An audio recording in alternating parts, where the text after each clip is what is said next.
السلام علیکم ورحمۃ اللہ وبرکاتہ۔ ساری حمد و ثنا اللہ جل جلالہ کی، جو ساری کائنات کو پالنے والا ہے۔ لا تعداد مرتبہ درود و سلام آقا علیہ الصلوۃ والسلام کی ذات اقدس پر، جن کو اللہ رب العالمین نے رحمت للعالمین بنا کر بھیجا۔ ذی الحجہ کا یہ مہینہ اپنے اندر بہت ساری فضیلتیں، بہت سارے مقام سمیٹے ہوئے ہے، اور ذی الحجہ کے مہینے کے اندر بہت سارے اہم واقعات بھی ہیں۔ انہی واقعات کے اندر ایک بہت بڑا واقعہ سیدنا عثمان غنی کی شہادت بھی ہے۔ 18 ذی الحجہ کو خلیفہ سوم سرزمین مدینہ منورہ کے اوپر شہید کر دیے گئے۔ جنگوں کے اندر، مارکوں کے اندر بہت سارے صحابہ شہید ہوئے، لیکن سیدنا عثمان غنی رضی اللہ تعالیٰ عنہ کو مظلوم مدینہ کا لقب دیا گیا۔ حضرت عثمان غنی کو بڑی بے دردی کے ساتھ مدینہ منورہ میں ہی شہید کر دیا گیا۔ سیدنا عثمان غنی وہ ہیں جن کو ذی النورین کا لقب دیا گیا، ذو الحجرتین کا لقب دیا گیا۔ عثمان غنی کو رفیق الاعلیٰ بھی کہا گیا۔ سیدنا عثمان غنی وہ ہیں آقا علیہ الصلوۃ والسلام کی زبان مبارک سے کئی مرتبہ سیدنا عثمان غنی کو جنت کی بشارت دی گئی۔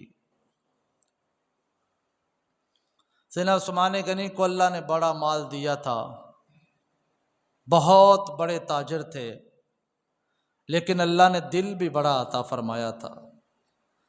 سیدنا عثمان غنی کو اللہ تعالیٰ نے بڑا دل عطا فرمایا تھا۔ جتنا بھی بال سیدنا عثمان غنی کے ہاں آتا، وہ کثرت کے ساتھ اسلام کے اوپر خرچ کر دیتے تھے۔ اللہ نے مال بھی دیا، پھر دل میں سخاوت بھی عطا فرمائی۔ آقا علیہ الصلوۃ والسلام کی 2 صاحبزادیاں یکے بدیگرے سیدنا عثمان غنی کے نکاح کے اندر آئیں۔ سب سے پہلے حضرت رقیہ رضی اللہ تعالی عنہما، ان کا نکاح سیدنا عثمان غنی کے ساتھ ہوا۔ ان کی وفات کے بعد پھر حضرت ام کلثوم رضی اللہ تعالی عنہ کا نکاح سیدنا عثمان غنی کے ساتھ ہوا، اور جب ان کا بھی وصال ہوا تو مجموع الزوائد کے اندر، طبرانی کے اندر روایت موجود ہے، آقا علیہ الصلوۃ والسلام نے ارشاد فرمایا، زوجوا عثمان لو کانت عندی ثالثۃ لزوجتہ، اگر میری کوئی تیسری بیٹی ہوتی تو میں وہ بھی سیدنا عثمان غنی کے نکاح میں عطا فرما دیتا۔ اور حضرت آدم علیہ السلام سے لے کر عیسیٰ علیہ السلام تک کوئی نبی ایسا نہیں کہ جس کی 2 بیٹیاں یکے بدیگرے کسی امتی کے نکاح میں آئی ہوں۔ کتنا بڑا امتزاج ہے یہ، کتنی بڑی شان ہے، یہ انفرادی فضیلت ہے کہ عثمان غنی حضور کے 2 مرتبہ داماد بنے، 2 مرتبہ دولہا بن کے حضور کے گھر تشریف لائے۔ پھر حضور نے یہ بھی ارشاد فرمایا، اگر میری تیسری بیٹی ہوتی تو میں وہ بھی عثمان غنی کو عطا فرما دیتا۔ اللہ نے اتنی شان عطا فرمائی، اتنا مقام عطا فرمایا سیدنا عثمان غنی رضی اللہ تعالیٰ عنہ کو۔ حضور ایک دن اپنی بیٹی کے گھر، اپنے داماد کے گھر تشریف لائے تو دیکھا سیدنا عثمان غنی بیٹھے ہوئے ہیں اور آقا علیہ الصلوۃ والسلام کی بیٹی عثمان غنی کا سر دھو رہی ہیں۔ بڑے آسان انداز کے اندر یہ خدمت ہو رہی ہے عثمان غنی کی، بیٹی مصطفیٰ کی اور زوجہ عثمان غنی کی، اور حضور یہ منظر دیکھ رہے ہیں کہ بیٹی میری ہے اور اپنے خاوند کی خدمت کر رہی ہے۔ اور خدمت اس وقت کیا تھی؟ عثمان غنی کے سر میں پانی ڈال کے دھو رہی تھی۔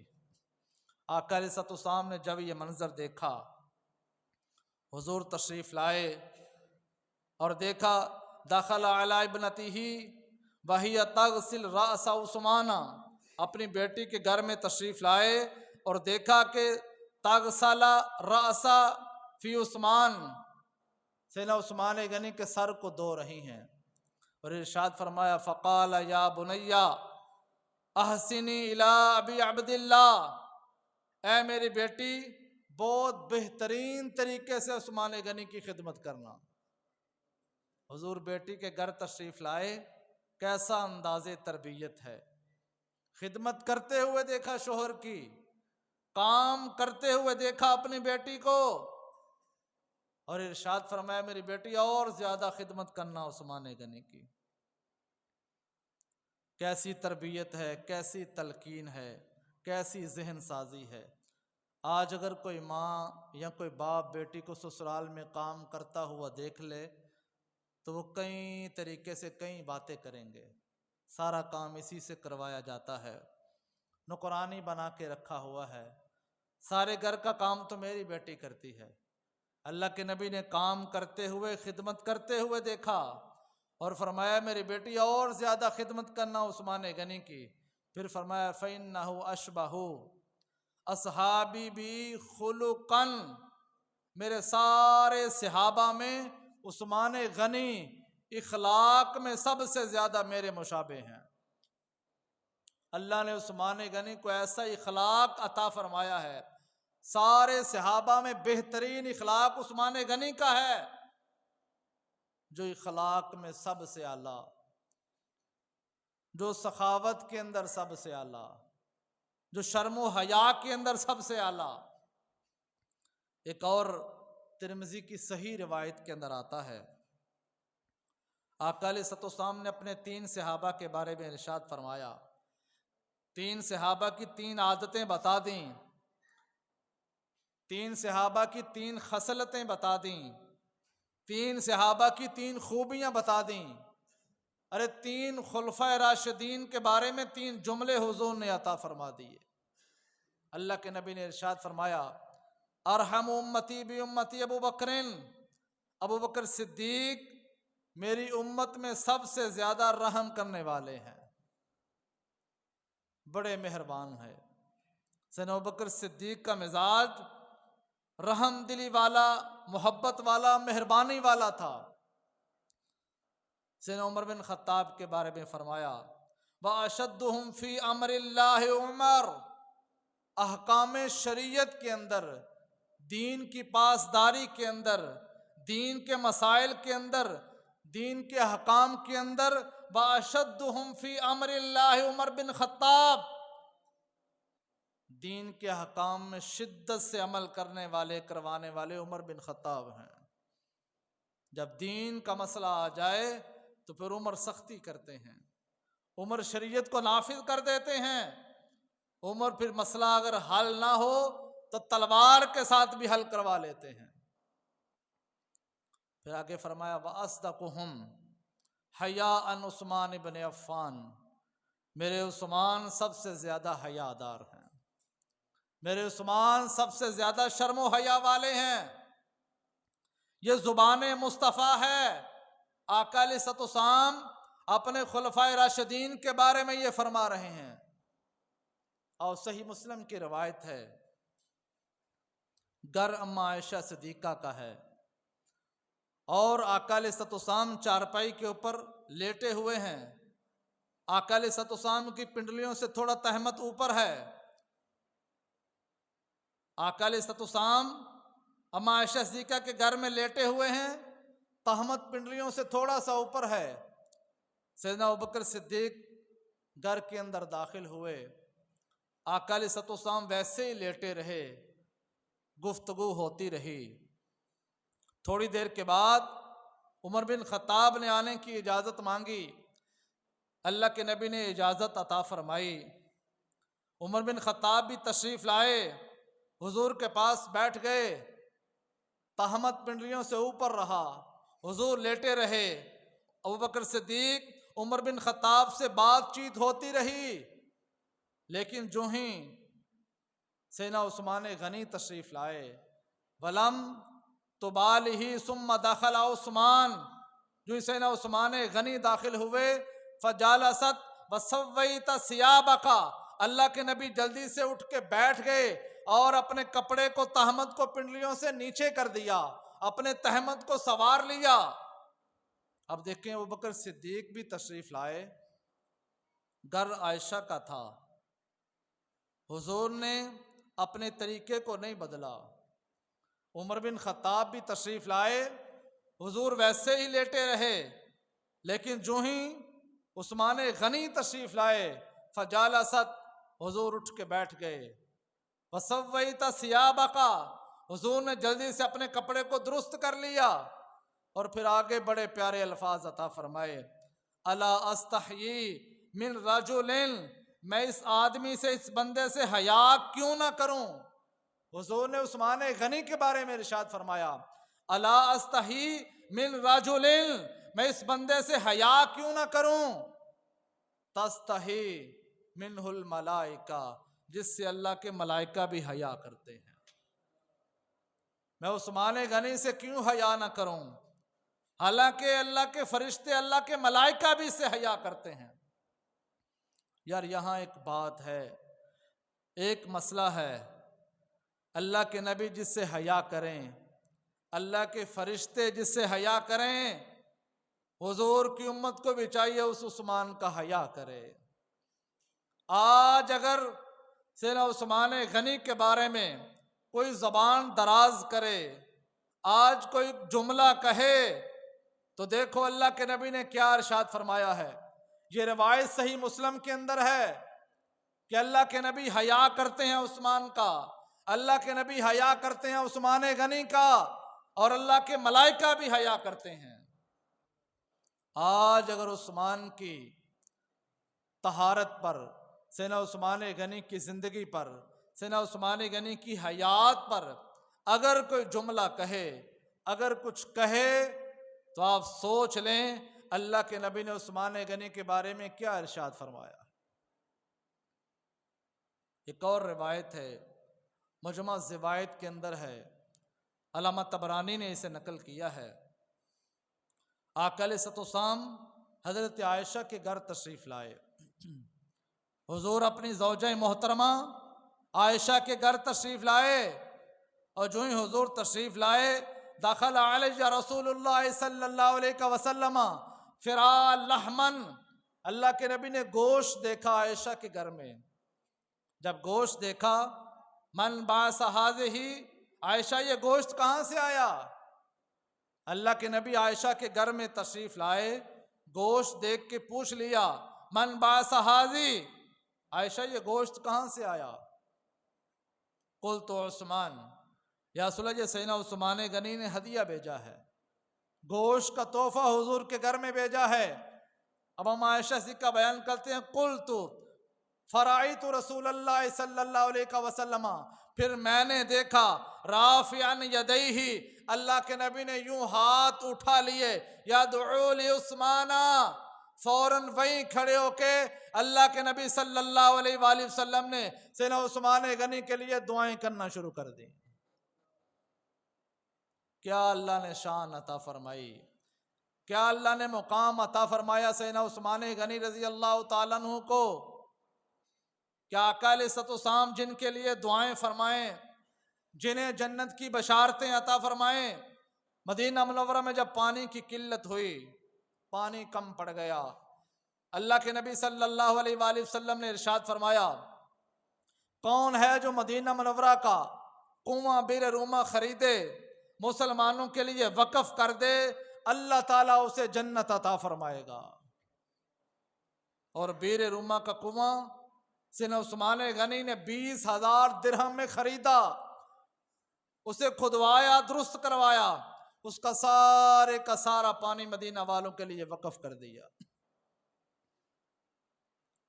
ایک جہاد کے لیے مال کی ضرورت پڑی، جیش عسر کے لیے، غزوہ تبوک کے لیے، اللہ کے نبی صلی اللہ علیہ وآلہ وسلم نے ارشاد فرمایا کون ہے جو مجاہدین اسلام کی مدد کرے؟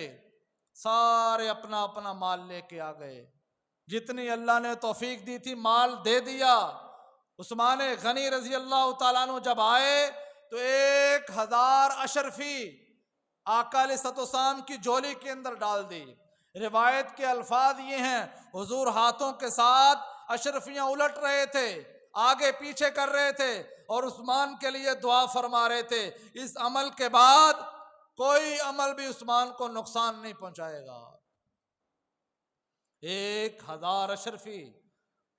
اور پھر روایات کے اندر آتا ہے سیدنا عثمان غنی رضی اللہ تعالیٰ عنہ 100 اونٹ مال کا لدا ہوا، کچاووں سمیت، مال سمیت آقا علیہ الصلوۃ والسلام کی بارگاہ میں لاتے اور عرض کرتے میرے آقا صرف مال ہی نہیں، میں نے مال بھی اور یہ اونٹ بھی اللہ کے دین کے لیے وقف فرما دیے۔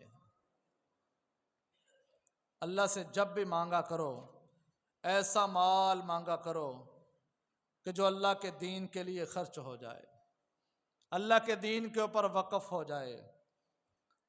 وہ راستے جن سے رزق بڑھتا ہے، وہ راستے جن سے رزق میں اضافہ ہوتا ہے، وہ راستے جہاں سے رزق حلال آتا ہے، ان میں ایک راستہ یہ بھی ہے اللہ کے دین پہ مال خرچ کیا جائے۔ اور اگر دیکھا جائے تو آقا علیہ الصلوۃ والسلام کو اللہ تعالیٰ نے وہ اصحاب عطا فرمائے، جب جرت کی بات ہوتی تو سیدنا عمر بن خطاب کھڑے ہو جاتے، کون ہے جو نبی کے دین کو نہیں مانتا؟ کون ہے جو نبی کے مسئلے کو نہیں مانتا؟ دین کے اندر ایسا ساتھی بھی چاہیے جسے اللہ نے جرت عطا فرمائی ہو۔ اور پھر جب دین کی بات آتی، سچائی کی بات آتی، وفا کی بات آتی، ساتھ دینے کی بات آتی، تو ابو بکر ایسے ساتھی ہیں جو سائے کی طرح ساری زندگی مصطفیٰ کے ساتھ رہے ہیں۔ جب دین کے اوپر مال خرچ کرنے کی ضرورت آتی، جب مال کی ضرورت دین کو پڑ جاتی، تو عثمان غنی اپنی سخاوت کے سارے دروازے کھول دیتے۔ اے پیارے حبیب، جتنا بھی مال میرے پاس ہے یہ سارے کا سارا مال اللہ نے آپ کی دعاؤں سے عطا فرمایا ہے، یہ سارے کا سارا مال میں دین پہ خرچ کر دوں گا۔ ایسا ساتھی بھی چاہیے جو وفادار ہو، دین کا کام تب آگے بڑھتا ہے۔ ایسا ساتھی بھی چاہیے جس کے دل کے اندر، زبان کے اندر جرت ہو، جب کوئی دین کا مسئلہ آ جائے کوئی ساتھ کھڑا ہونے والا ہو، کوئی کہہ دے کہ آپ نے بات ٹھیک کی ہے، اگر کوئی شرارتی نہیں مانتا تو میں آپ کا ساتھ دینے کے لیے تیار ہوں۔ پھر دین کو ایسے ساتھی بھی چاہیے، جب کبھی مال کی ضرورت پڑ جائے دین کو، جب دین کے اوپر خرچ کرنے کی باری آ جائے تو وہ اپنا ہاتھ پیچھے نہ کریں، اللہ کی رضا کے لیے، اللہ کے دین کے لیے، اللہ کی خوشنودی کے لیے جو اللہ نے عطا فرمایا ہے پھر اپنا مال بھی دین پہ خرچ کر دیں۔ تو سیدنا عثمان غنی رضی اللہ تعالیٰ عنہ یہ وہ صحابی رسول ہیں جنہوں نے بہت زیادہ مال دین کے اوپر خرچ کر دیا تھا۔ صلح حدیبیہ کا موقع ہے، بخاری کی روایت ہے، آقا علیہ الصلوۃ والسلام صحابہ اکرام عمرے کے لیے مکہ مکرمہ کی طرف روانہ ہوئے۔ حدیبیہ کے مقام پہ جا کے پتہ چلا کہ مکہ والوں نے عمرے کی اجازت نہیں دی، اب سارے صحابہ نے احرام باندھے ہوئے ہیں، حالت احرام کے اندر ہیں، یہ تلبیہ پڑھتے ہوئے جا رہے تھے، اللہ کے گھر کا طواف کرنے کے لیے جا رہے تھے۔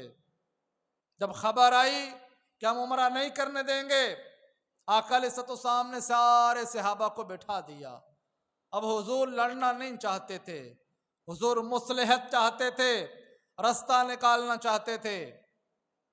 سیدنا عثمان غنی وہ صحابی رسول ہیں جن کی مکہ والے بھی عزت اور احترام کرتے تھے۔ آقا علیہ الصلوۃ والسلام نے عثمان غنی کو بھیجا، آپ جا کے مکہ والوں سے مذاکرات کریں، اگر اہل مکہ مان گئے، اگر انہوں نے ارادہ ظاہر کیا کہ آپ عمرے کے لیے آ جائیں تو ہم عمرہ کرنے کے لیے آ جائیں گے۔ سیدنا عثمان غنی گئے، مکہ والوں نے گھیر لیا اور کئی دن لگ گئے۔ کسی نے آ کے خبر دے دی عثمان غنی کو شہید کر دیا گیا ہے۔ آقا علیہ الصلوۃ والسلام نے سارے صحابہ کو جمع فرما لیا اور فرمایا یہ میرا ہاتھ ہے، بیت رضوان والی بیت کی بات کر رہا ہوں، ایک درخت اور شجر کے نیچے، اس کا ذکر اللہ نے قرآن میں فرمایا ہے۔ جو آقا علیہ الصلوۃ والسلام نے فرمایا عثمان کے لیے بیعت کرو، اگر عثمان غنی کو شہید کیا گیا ہے تو ہم عثمان کے خون کا بدلہ لیں گے۔ سارے صحابہ نے حضور کے ہاتھ پہ ہاتھ رکھے، آقا علیہ الصلوۃ والسلام نے یوں اپنا ہاتھ اوپر رکھا، کہا یہ میرا ہاتھ عثمان کی طرف سے ہے، اس ہاتھ کے ساتھ میں عثمان غنی کی طرف سے بیعت کر رہا ہوں۔ کتنی شان ہے عثمان غنی کی کہ آقا علیہ الصلوۃ والسلام کا ہاتھ عثمان غنی کی طرف سے آیا۔ اور پھر کسی نے یہ بھی خبر دی کہ سیدنا عثمان غنی نے طواف کر لیا ہے، اور مکہ والوں نے پیشکش بھی کی کہ عثمان وہ سارے وہاں ہیں، تم بھی عمرہ کرنے کے لیے آئے ہو، تم نے احرام باندھا ہوا ہے، نیت کی ہے، تلبیہ پڑا ہے، خانہ کعبہ سامنے ہے، اے عثمان تم طواف کر لو۔ لیکن وہاں بیٹھ کے حدیبیہ کے مقام کے اوپر اللہ کے نبی نے ارشاد فرما دیا عثمان کو یہ چند دن لگے ہیں، اگر اور دن بھی عثمان کو رکنا پڑا، عثمان غنی میرے بغیر کبھی بھی طواف نہیں کر سکتے۔ آقا علیہ الصلوۃ والسلام کو مان تھا، آقا علیہ الصلوۃ والسلام کو پتا تھا عثمان وفادار ہے، عثمان حیا والا ہے، آقا علیہ الصلوۃ والسلام کا داماد ہے۔ حضور نے وہیں بیٹھ کے فرما دیا عثمان میرے بغیر طواف نہیں کر سکتا۔ دیکھو اللہ تعالیٰ نے عثمان غنی کو کتنی شان عطا فرمائی تھی۔ ایک دفعہ آقا علیہ الصلوۃ والسلام سیدنا عثمان غنی، عمر بن خطاب، سیدنا ابوبکر صدیق احد پہاڑ کے اوپر چڑھے، یہ بخاری کی روایت ہے۔ آقا علیہ الصلوۃ والسلام، ابوبکر صدیق، عمر بن خطاب، عثمان غنی، یہ چار فرد جبل احد کے اوپر چڑھے۔ اب جبل احد ہلا، وجد کے اندر آ گیا، یہ بخاری کی روایت ہے۔ اللہ کے نبی نے پاؤں کی ٹھوکر لگائی، ارشاد فرمایا اسکن احد، اے احد ٹھہر جا، ایک تیرے اوپر نبی ہے، ایک صدیق ہے اور دو شہید ہیں۔ شاید اب بات نہیں سمجھے، چار افراد جبل احد کے اوپر تھے، ایک حضور آقا علیہ الصلوۃ والسلام کی ذات، سیدنا ابوبکر صدیق، عمر بن خطاب، عثمان غنی۔ اللہ کے نبی نے وہیں کھڑے ہو کے ارشاد فرمایا ایک تیرے اوپر نبی کھڑا ہے، ایک صدیق کھڑا ہے اور دو یہ شہید کھڑے ہیں۔ اللہ کے نبی نے ان کی زندگی میں ان کی شہادت کی خبر عطا فرما دی تھی۔ میرا عمر بھی شہید ہوگا، میرا عثمان بھی شہید ہوگا۔ پھر وہ وقت آیا، پھر ایسا ہی ہوا کہ وقت بدل گیا، حالات بدلنے شروع ہو گئے۔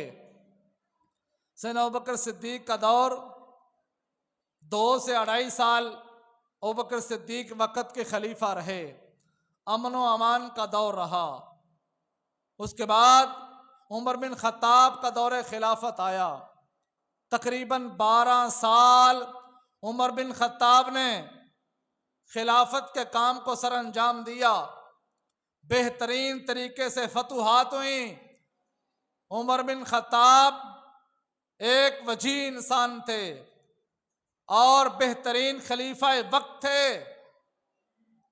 عمر بن خطاب فیصلہ کرنے کے اندر بڑی جرت اور بہادری رکھتے تھے۔ 12 سال عمر بن خطاب کا دور رہا۔ پھر اللہ کے نبی نے یہ بھی ارشاد فرمایا کہ فتنوں کے درمیان عمر بن خطاب ایک دیوار کی طرح ہیں۔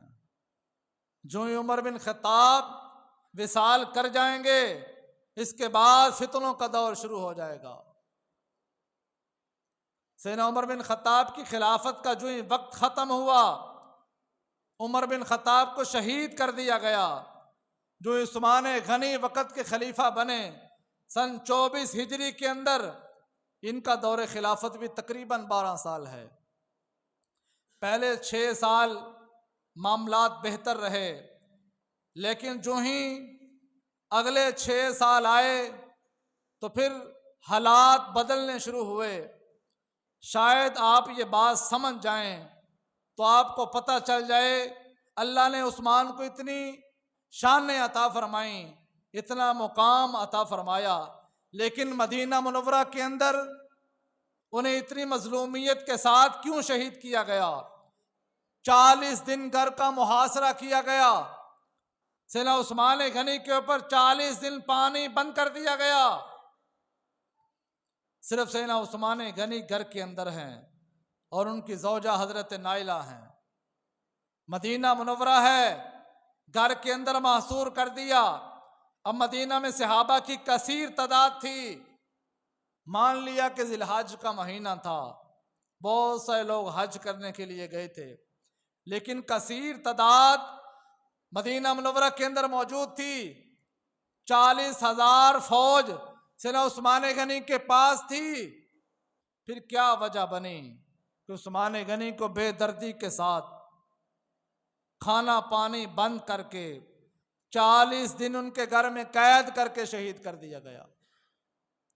جو عثمان غنی وقت کے خلیفہ بنے تو جو گورنر، جو عہدیدار عمر بن خطاب نے لگائے تھے، عثمان غنی نے ان کو ہٹانا شروع کر دیا۔ مغیرہ بن شعبہ کو ہٹایا، یہ کوفے کے گورنر تھے، کوفے سے ان کو معزول کر دیا گیا، ان کی گورنری ختم کی گئی، اور پھر وہاں سعد بن ابی وقاص کو لگایا گیا۔ کچھ عرصے کے بعد سعد بن ابی وقاص کو بھی ہٹا دیا، وہاں ولید بن عقبہ کو لگایا گیا۔ ولید بن عقبہ وہ تھا جس نے بصرہ کے اندر شراب پی کے فجر کی نماز پڑھائی اور رکعتیں زیادہ پڑھا دیں۔ سلام پھیر کے پھر کہا اور رکعتیں پڑھنی ہیں۔ حالت شراب کے اندر عثمان غنی کے خلیفہ ولید بن عقبہ نے فجر کی نماز پڑھائی کوفہ کے اندر، اب اسے گورنر مقرر کر دیا۔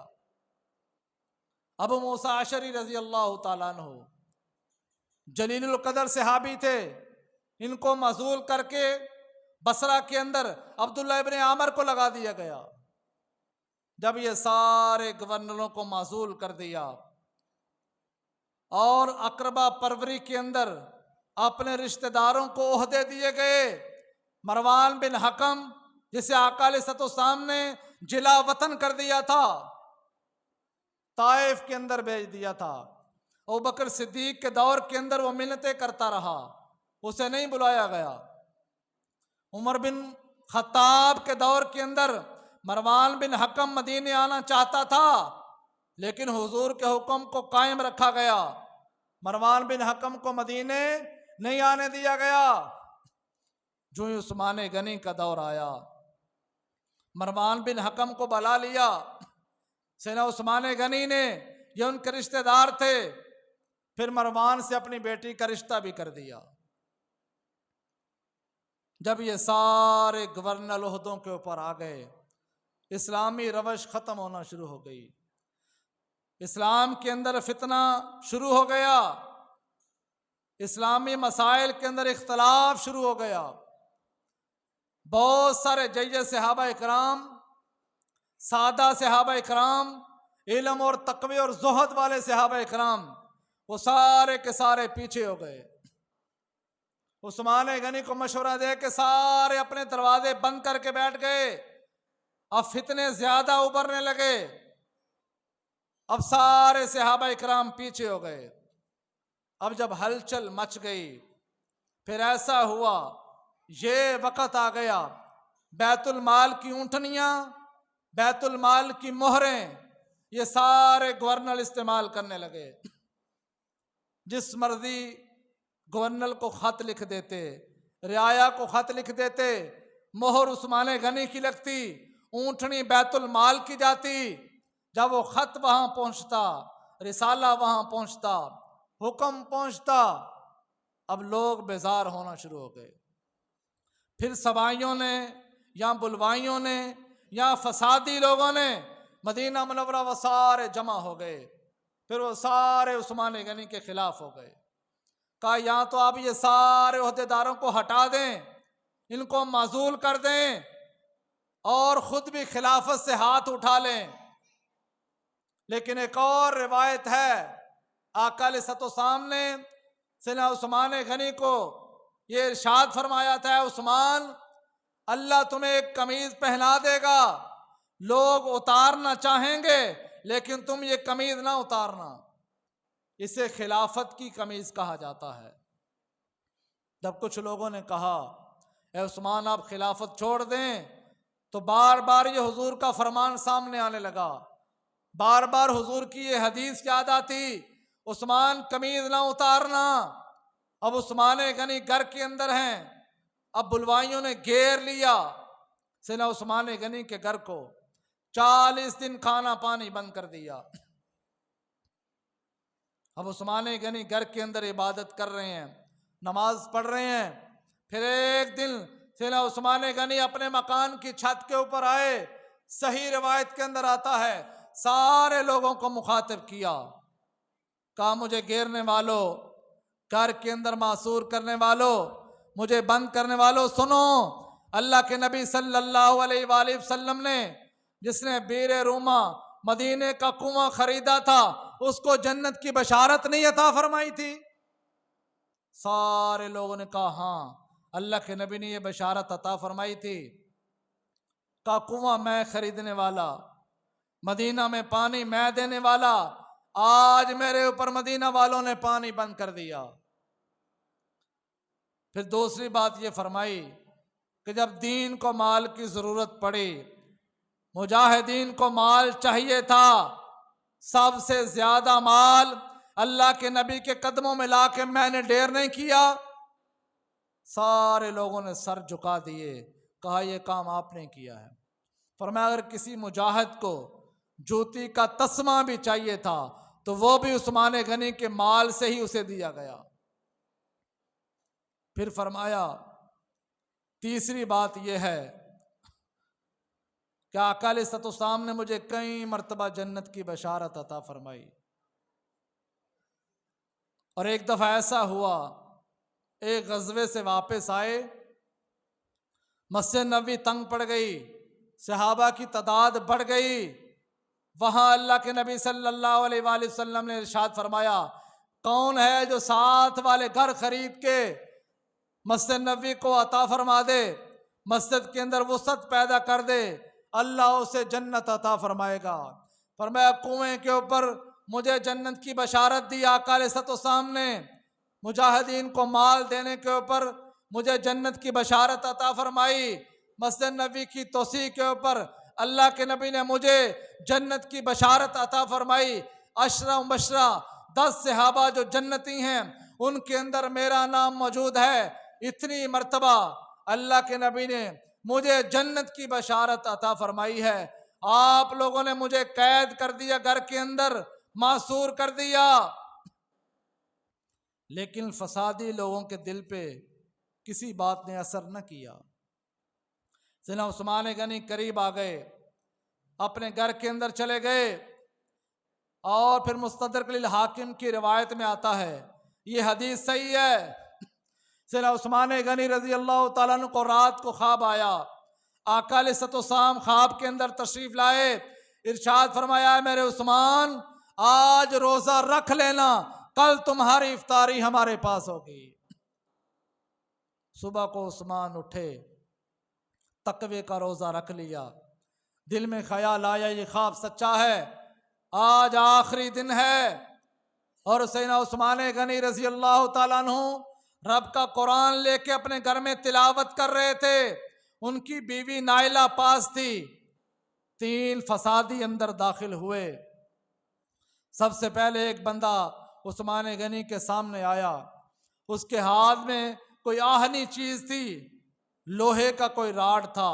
یوں سیدنا عثمان غنی کے سر پہ مارا, یوں سر پھٹا, خون نکلا اور خون کے قطرات قرآن کے اوپر گرے. سیدنا عثمان غنی یہ تلاوت کر رہے تھے, فَسَيَكْفِيكَهُمُ اللَّهُ وَهُوَ السَّمِيعُ الْعَلِيمُ. یہ آیت پڑھتے پڑھتے سیدنا عثمان غنی کی شہید ہو گئے اور اللہ کے قرآن کے اوپر عثمان کا خون گرا ہے. کسی کی شہادت کی گواہی بدر کا میدان دے گا, کسی کی شہادت کی گواہی احد کا میدان دے گا, کسی کی شہادت کی گواہی خندق کے پتھر دیں گے, کسی کی شہادت کی گواہی غزوہ تبوک سے آئے گی, کسی کی شہادت کی گواہی خیبر کے میدان سے آئے گی. عثمان غنی کی شہادت کی گواہی رب کے قرآن سے آئے گی. قرآن پڑھتے پڑھتے عثمان غنی کو شہید کر دیا گیا. پھر یہاں تک 2 دن گزر گئے, کسی نے دروازہ نہیں کھولنے دیا, عثمان غنی کو کفن نہیں دینے دیا, جنازہ نہیں پڑھانے دیا. 2 دن کے بعد پھر اعلان کیا گیا. 4 صحابہ اندر داخل ہوئے, سیدنا عثمان غنی کو اٹھایا. ٹوٹل 17 صحابہ نے سیدنا عثمان غنی کا جنازہ پڑھا اور جنت البقیع کی طرف لے جانا چاہ رہے تھے, لیکن وہی فسادی لوگوں نے سنگ باری شروع کر دی. عثمان غنی کے جنازے کے اوپر پتھر مارنے شروع کر دیے. جنت البقیع کے اندر دفن کرنا چاہتے تھے, لیکن جنت البقیع میں عثمان غنی کو دفن نہیں ہونے دیا. علیحدہ دیوار کے پاس باہر کی طرف سیدنا عثمان غنی کو دفن کر دیا گیا. اللہ نے شان کتنی عطا فرمائی, مقام کتنا عطا فرمایا, لیکن آخر میں اللہ نے کیسی آزمائش لی ہے. اللہ مقام اور مرتبے ایسے نہیں دیتا, دین آزماتا ہے, دین آزمائش لیتا ہے. دین دیکھتا ہے یہ برتن کچا ہے یا پکا ہے. کچا برتن ہو تو دین قبول نہیں کرتا, پکا برتن ہو تو دین آزمائش کے بعد قبول کر لیتا ہے. پھر دنیا اور آخرت کے اندر اللہ تعالیٰ انہیں بہترین مقام بھی عطا فرما دیتا ہے. سیدنا عثمان غنی رضی اللہ تعالیٰ عنہ کی شہادت یہ گواہی دیتی ہے, ماحول جیسا بھی ہو, لوگ جیسے بھی ہوں, لیکن دین کا دامن نہیں چھوڑنا, تقوی کے معیار کو نہیں چھوڑنا, تلاوت قرآن کو نہیں چھوڑنا, حضور کے فرمان کو نہیں چھوڑنا. آخری وقت بھی زبان پہ رب کا قرآن جاری رہا, آخری وقت بھی جسم کے اوپر صبر کا لباس, عثمان غنی کے صبر کا لباس جاری رہا. آخری وقت کے اندر بھی عثمان غنی کے خیالات پکیزہ رہے, کسی کو کوئی سزا نہیں دی, کسی کے لیے کوئی فتویٰ نہیں دیا, کوئی جملہ نہیں بولا. بہت سارے لوگ آگے آئے, حضرت علی کرم اللہ وجہ الکریم نے آ کے کہا, اے عثمان آپ ہمیں اجازت دیں, ہم تلوار کے ساتھ جہاد کریں گے. عثمان غنی کی آنکھوں میں آنسو آ گئے, کہا میں حرمت مدینہ کو پامال نہیں کر سکتا, روضہ رسول کے سامنے میں خون بہتا ہوا نہیں دیکھ سکتا, میں مدینے کی گلیوں کے اندر صحابہ اکرام کی خون ریزی نہیں دیکھ سکتا. اگر میری جان چلی جاتی ہے تو چلی جائے, میں مدینے کے اندر فساد نہیں دیکھنا چاہتا. کل قیامت کو جب آقا علیہ السلام کی بارگاہ میں اٹھایا جائے تو حضور کہیں یہ نہ فرما دیں, عثمان تیری وجہ سے میرے مدینے کی گلیاں رنگین ہوئی تھیں, میں اپنے جسم کے اوپر ساری تکلیفیں برداشت کر لوں گا, لیکن حرمت مدینہ کو کبھی پامال نہیں کروں گا. اللہ تعالیٰ ہم سب کو دین سمجھنے کی, عمل کرنے کی توفیق عطا فرمائے. صحیح مسلم کی روایت ہے, حضور نے ارشاد فرمایا, جو جمعے والے دن جلدی آتا ہے, پہلی ساعت کے اندر آتا ہے, اللہ اسے اونٹ کی قربانی کا ثواب عطا فرماتا ہے. پھر جو دوسری ساعت میں آتا ہے, اللہ اسے گائے کی قربانی کا ثواب عطا فرماتا ہے. جو تیسری ساعت میں آتا ہے, اللہ اسے بکری کی قربانی کا اجر عطا فرماتا ہے. جو چوتھی سات کے اندر آتا ہے اسے مرغی صدقہ کرنے کا اجر دیا جاتا ہے، جو پانچویں سات کے اندر آتا ہے اسے انڈا صدقہ کرنے کا اجر دیا جاتا ہے۔ جو ہی خطیب اپنے خطبے کو مکمل کر لے تو اللہ کے فرشتے جو دروازے پہ کھڑے ہو کے اجر لکھتے ہیں وہ بھی اندر آ جاتے ہیں۔ جو ہی خطبہ شروع ہوتا ہے، تقریر شروع ہوتی ہے، اس کے بعد جو آتا ہے اسے 2 فرضوں کا اجر دیا جاتا ہے۔ تو جس کے پاس وقت ہو، جو تیاری جلدی کر لے، اسے چاہیے جمعہ کا اجر لینے کے لیے وہ جلدی آ جائے، تاکہ یہ سارے فضائل جو آقا علیہ الصلوۃ والسلام نے بتائے ہیں اللہ تعالیٰ اسے عطا فرما دے۔ وما علینا الا البلاغ المبین۔